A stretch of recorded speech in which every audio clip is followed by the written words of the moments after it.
Maraming salamat sa inyong lahat dahil umabot na tayo sa 1,000 subscribers.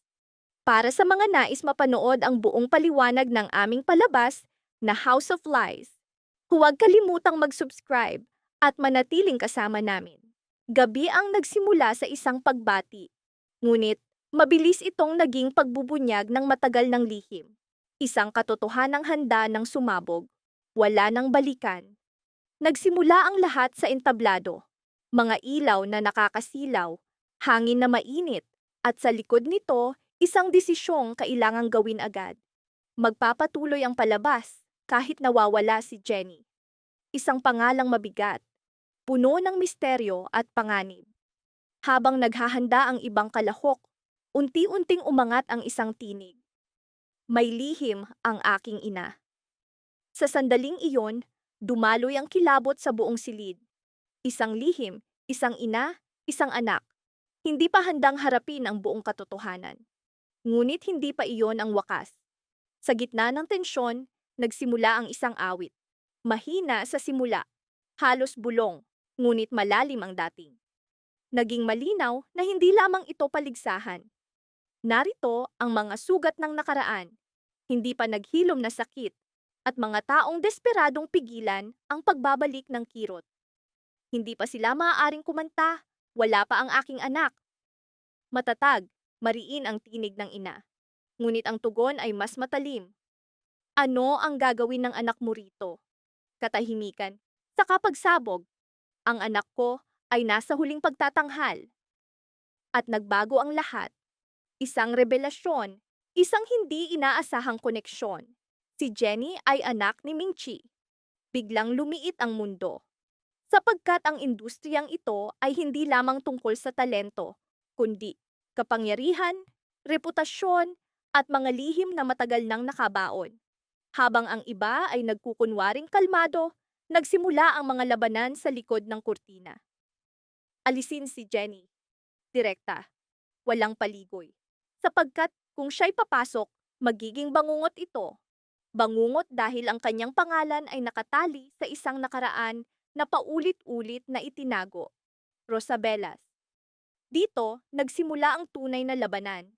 Hindi na ito basta paligsahan ng pagkanta, kundi banggaan ng mga nakatagong katotohanan, tunggalian ng kapangyarihan, at sumpa ng nakaraan.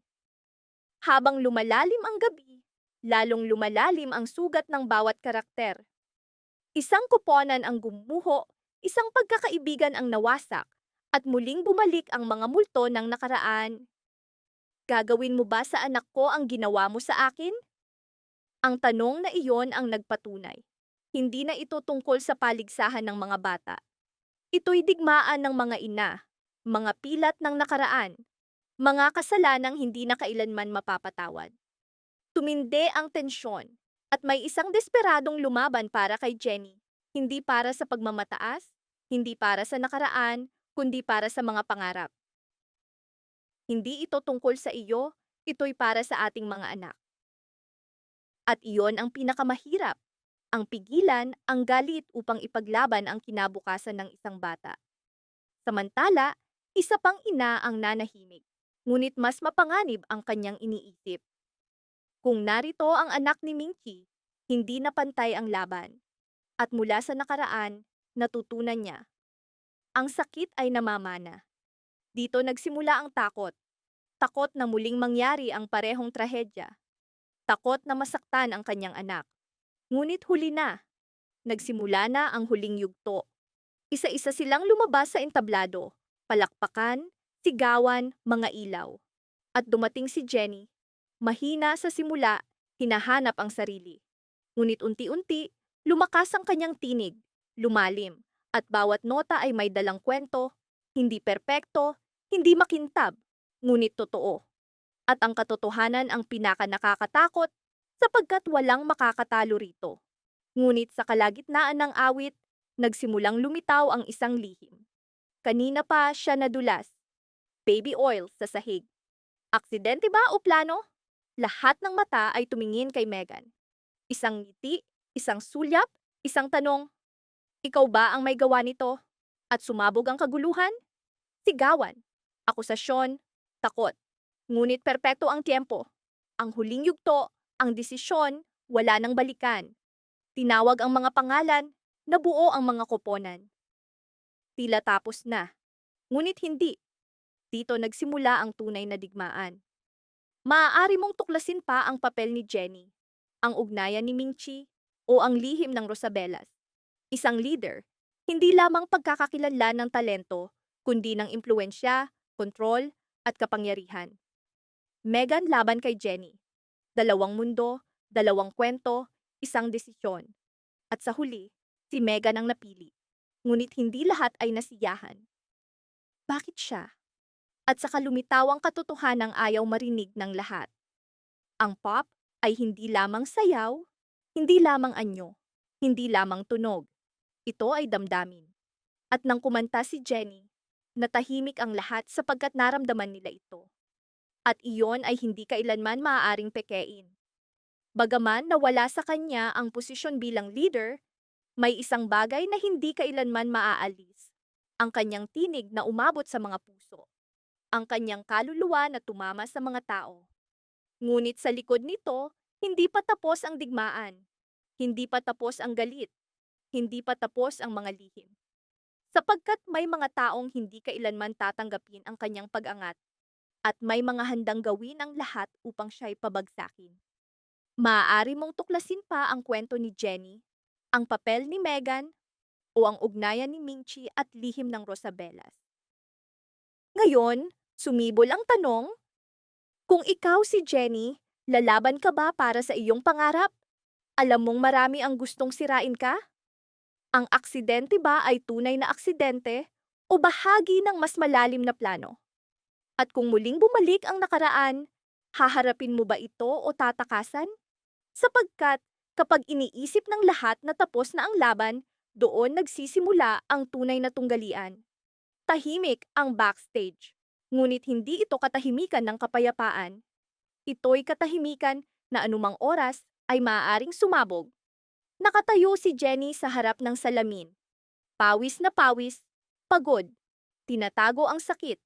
Ngunit hindi ang kanyang katawan ang sugatan, kundi ang kanyang paniniwala. Samantala, nakaupo si Megan sa isang sulok. Tahimik din siya, ngunit mabigat ang kanyang katahimikan. Walang bakas ng tagumpay sa kanyang mukha, tanging kagustuhan na patunayan na hindi pa tapos ang lahat. Biglang bumukas ang pinto. Isang manggagawa ang pumasok. Hingal. May problema. Muling bumilis ang tibok ng puso. Kumalat ang isang video. Maikli, ngunit sapat upang magdulot ng kaguluhan. Nakita si Jenny papunta sa dressing room bago ang pagtatanghal. Ilang segundo, may aninong sumunod. Hindi malinaw ang mukha, ngunit sapat upang magdulot ng hinala. Kumalat ang mga chismis na parang apoy. Hindi iyon aksidente, sinadya. May gustong alisin siya. Ang pinaka nakakatakot. Ngayon, direkta na ang akusasyon. Walang bulong, walang lihim. Derechahan. Si Megan. Ngunit hindi siya agad sumagot. Dahan-dahan siyang tumayo, tumingin ng direkta kay Jenny. Kung sasabihin kong hindi ako, maniniwala ka ba? Isang tanong na tila simple, ngunit ito ang linya sa pagitan ng pagkawasak at muling pagbubuo. Walang sagot si Jenny. Sapagkat alam niya, anuman ang sabihin niya, may mababasag. Maniwala at maaaring mali. Tumanggi at maaaring gumuho ang lahat. At sa tahimik na banggaan na iyon, sa ibang bahagi ng gusali, dalawang mapanganib na figura ang nagharap, si Monica at si Mingchi. Walang ngiti, walang pagpapanggap, tanging direktang pagtutunggalian. Maaari mong tuklasin pa ang posisyon ni Jenny, ang papel ni Monica, o ang nakatagong kapangyarihan ni Mingchi. Hindi pa tapos. Malambot ngunit matalim ang tinig ni Mingchi. At ngumiti si Monica, isang ngiti na ayaw makita ng sinuman, sapagkat ito ang ngiti na nagbabadya ng panganib. Doon naging malinaw, ang paligsahan ng mga bata ay simula lamang. Ang tunay na digmaan ay nasa backstage, sa mga naghihintay, sa mga nagbabalak, at sa mga hindi natatakot na manira. Mabilis na tinipon ang lahat. Isang emergency meeting. Walang ilaw, walang palakpakan. Tanging tensyon at mga tanong. Hanggang maging malinaw ang katotohanan, walang makakaalis. Isa na namang pagsubok ang nagsimula. Isa-isa silang tinanong. Isa-isa silang minamasdan. Hindi lamang bilang mga performer, kundi bilang mga posibleng suspect.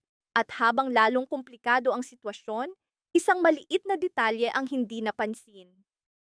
Tahimik si Jenny. Hindi siya nagtatanggol, hindi siya umaatake. Para bang nag-iisip? Para bang nagbabalik tanaw? Biglang sumulpot ang alaala. Bahagyang nakabukas ang pinto ng dressing room. Kakaibang amoy sa sahig at higit sa lahat, isang tinig. Mahina ngunit pamilyar. Unti-unting nabuo ang katotohanan. Marahil hindi si Megan. At kung hindi siya, sino? Bakit? Ngunit bago pa makapagsalita si Jenny, bumukas ang pinto. May pumasok na may dalang tablet. Bagong footage.